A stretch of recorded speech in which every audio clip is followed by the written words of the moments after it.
₹2 लाख का processing unit और market में टर्मरिक ₹300 पर किलो। सुनने में तो बिजनेस प्लान प्रॉफिटेबल लगता है, लेकिन 100 केजी रॉ टर्मरिक से 100 केजी पाउडर नहीं बनता। यहीं से प्रॉफिटेबिलिटी की कैलकुलेशन बदल जाती है। आइए रियल नंबर्स समझते हैं। 100 केजी रॉ टर्मरिक का मतलब 100 केजी पाउडर नहीं होता। रिकवरी रेट केवल 20 से 25% और जिंजर का 17 से 20%। फूड ग्रेड ग्राइंडर अकेले 45,000 से 1 लाख तक जाता है और बॉयलर, ड्रायर, सीविंग, पैकेजिंग जोड़िए तो जेन्युइन मिनी सेटअप ₹2 से ₹2.5 लाख तक मिल जाता है। सोलर ड्रायर सस्ता है लेकिन वेदर डिपेंडेंट। इलेक्ट्रिक ड्रायर महंगा है लेकिन कंसिस्टेंट क्वालिटी देता है जो प्रीमियम बायर्स चाहते हैं। प्रॉफिट मार्जिन फिक्स नंबर नहीं होता। ये product raw material cost, drawing loss, packaging, labour, electricity और सेलिंग चैनल के हिसाब से काफी चेंज होता है। एक एग्जांपल लेते हैं। 100 किलो फ्रेश टर्मरिक ₹30 पर केजी में आती है, यानी ₹3000। उससे रफली 22 किलो पाउडर मिलता है जो 300 पर केजी पर बिकता है, यानी रेवेन्यू 6600।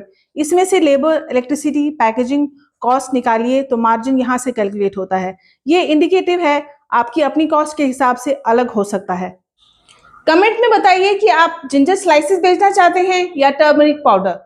फूड बिजनेस शुरू करने से पहले FSSAI का लाइसेंस और रजिस्ट्रेशन जरूरी होता है। टर्नओवर और बिजनेस के हिसाब से ये डिसाइड होता है। कर्क्यूमन लैब टेस्ट करवाकर पैकेट के पीछे QR कोड लगा सकते हैं, यानी फार्मर से बिजनेस ओनर बनाता है। एक कॉमन डाउट है, बड़े ब्रांड से प्राइस मैच कैसे करें? सही सवाल है, लेकिन गलत कंपैरिजन है। आपका गोल प्राइस मैच करना नहीं, प्रीमियम निश टारगेट करना है। प्लास्टिक पाउच सस्ता है लेकिन प्रीमियम नहीं लगता। ग्लास जार या क्राफ्ट पेपर का कॉस्ट ₹5 से 10 एक्स्ट्रा आता है, लेकिन आप ₹100 तक एक्स्ट्रा चार्ज कर सकते हैं। PMFME के through eligible micro processing units को 35% तक क्रेडिट लिंक्ड सब्सिडी मिलती है, 10 लाख तक। मिनिमम 10% बेनिफिशियरी कंट्रीब्यूशन होता है, बाकी eligible project cost bank finance और सब्सिडी स्ट्रक्चर के थ्रू होता है।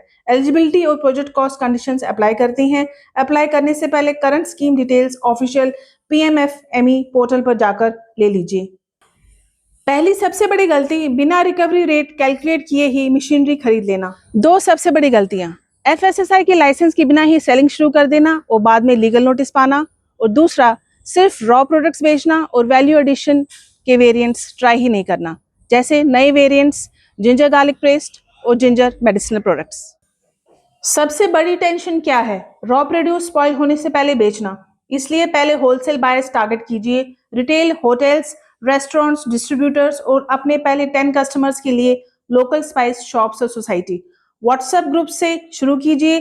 जब कंसिस्टेंट रेवेन्यू आने लगे तब D2C ऐड कीजिए, अमेजॉन, फ्लिपकार्ट, अपनी वेबसाइट। सोशल मीडिया को ट्रस्ट बिल्ड करने के लिए यूज कीजिए। एक बात ऑनेस्टली बता दूं, ये रास्ता इजी नहीं है, क्योंकि प्रोसेसिंग सेटअप में इन्वेस्टमेंट लगता है, लाइसेंसिंग में टाइम जाता है और मार्केट में ऑलरेडी बड़े प्लेयर्स हैं जो कम मार्जिन पर भी चल रहे हैं। लेकिन जो फार्मर्स पेशेंस के साथ छोटे लेवल, छोटे स्केल से शुरू करते हैं, वो कंसिस्टेंटली अगर अपना क्वालिटी मेंटेन करे तो 2-3 साल में अपना स्टेबल कस्टमर बेस बना लेते हैं। रॉ फार्मिंग अपनी जगह इंपॉर्टेंट है, लेकिन मार्केट कंडीशंस टफ हैं, और अगर आप अपना इनकम बढ़ाना चाहते हैं तो वैल्यू एडिशन एक स्ट्रॉन्ग ऑप्शन बन सकता है।